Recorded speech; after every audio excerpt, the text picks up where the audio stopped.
Pisah sambut Kepala Lembaga Pemasyarakatan kelas 2B Nyomplong Kota Sukabumi yang lama dengan yang baru ini digelar di lapangan olahraga Lapas.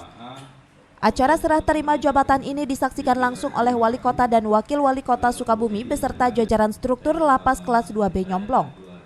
Setelah menjabat selama 1 tahun 3 bulan sebagai Kepala Lapas Nyomplong, Yunianto akan ditugaskan sebagai fungsional di Kementerian Hukum dan HAM Jawa Barat. Sedangkan Kalapas Nyomplong baru adalah Yosafat Rizanto.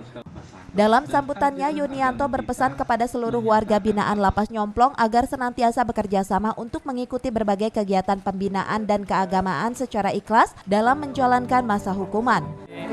Alhamdulillah warga binaannya bisa diajak kerjasama, ikuti kegiatan pembinaan, baik keterampilan maupun kegiatan keagamaan. Mereka mengikutinya dengan sukarela, dengan ikhlas, tidak atas keterpaksaan. Wali Kota Sukabumi yang hadir dalam acara ini meminta kepada mantan Kepala Lapas Nyomplong agar tetap menjalin silaturahmi dengan warga binaan.